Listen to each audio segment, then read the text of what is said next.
অন্তর্বর্তীকালীন সরকারের কাছে দেশ সংস্কারের আশা করা আর হিজড়ার কাছে বাচ্চা চাওয়া সমান কথা। এই 9 মাসে দেশ আবার আগের মতো উন্নয়নশীল দেশের কাতার ছাড়িয়ে যেভাবে উন্নয়নের দিকে এগিয়ে যাচ্ছে সেটাই হতো। আপনি দেখেন প্রোডাক্টিভ একটা কিছু দেশটাতে আজকে হচ্ছে, আজকে 9টা মাস দেশে কল কারখানা সব কিছু বন্ধ। কোথায় প্রোডাক্টিভ কিছু হচ্ছে? আস্তে আস্তে দেশ তো আপনার দুর্ভিক্ষের দিকে চলে যাচ্ছে। এমন কোন শক্তি এখনো তৈরি হয়নি বাংলাদেশে যে আওয়ামী লীগ সরকারকে তারা উৎখাত করতে পারে। আওয়ামী লীগ যেন শাপলা ফুলের মতো, কেউ বীজ বোনে না তবুও পুকুরে ফুটে ওঠে। সম্প্রতি ঝটিকা মিছিল, ব্যাটারি চালিত রিকশা থেকে হেলপারের হাতে লাঠি, সবই কি রুটি রুজির সংগ্রাম, নাকি এর পেছনে রয়েছে রাষ্ট্র অস্থিতিশীল করার সুসংগঠিত যুদ্ধ পরিকল্পনা? বাংলাদেশের গোয়েন্দা সংস্থাগুলোর কাছে এখন সবচেয়ে বড় প্রশ্ন এটি।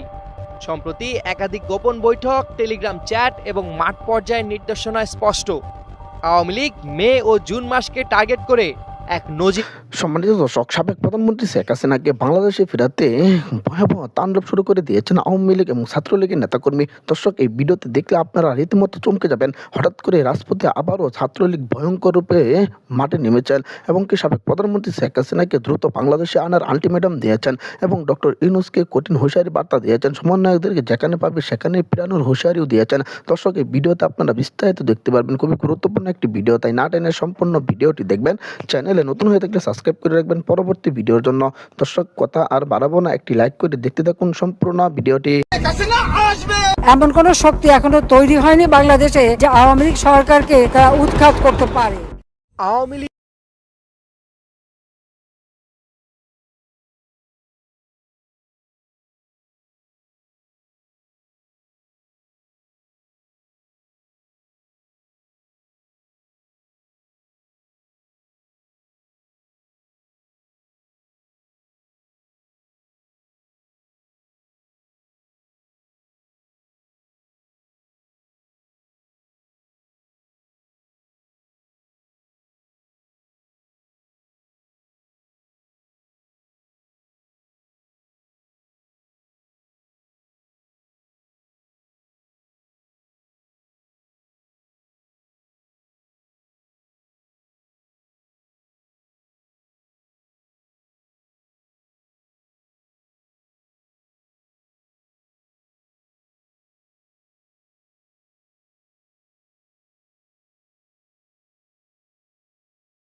আওয়ামী নেতাকর্মীদের নির্দেশ দেওয়া হয়েছে ছদ্মনামে সোশ্যাল মিডিয়ায় ভিডিও পোস্ট করতে।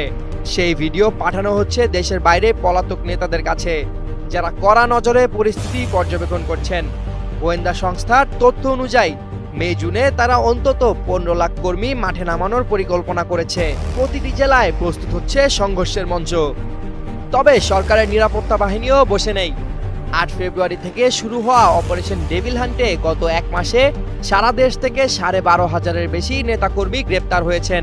নতুন করে গত 3 দিনে আটক হয়েছেন আরো 4,766 জন। অন্তর্বর্তীকালীন সরকারের কাছে দেশ সংস্কারের আশা করা আর হিজড়ার কাছে বাচ্চা চাওয়া সমান কথা।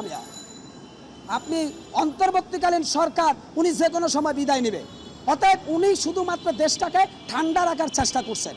কার্যত সংস্কার করবে রাজনৈতিক সরকার। ডক্টর ইউনূস শান্তিতে নোবেল জয়ী একজন ব্যক্তি, উনার আন্তর্জাতিক মহলে একটা সুনাম আছে। ডক্টর ইউনূস কোনো চা বিক্রেতা নয়।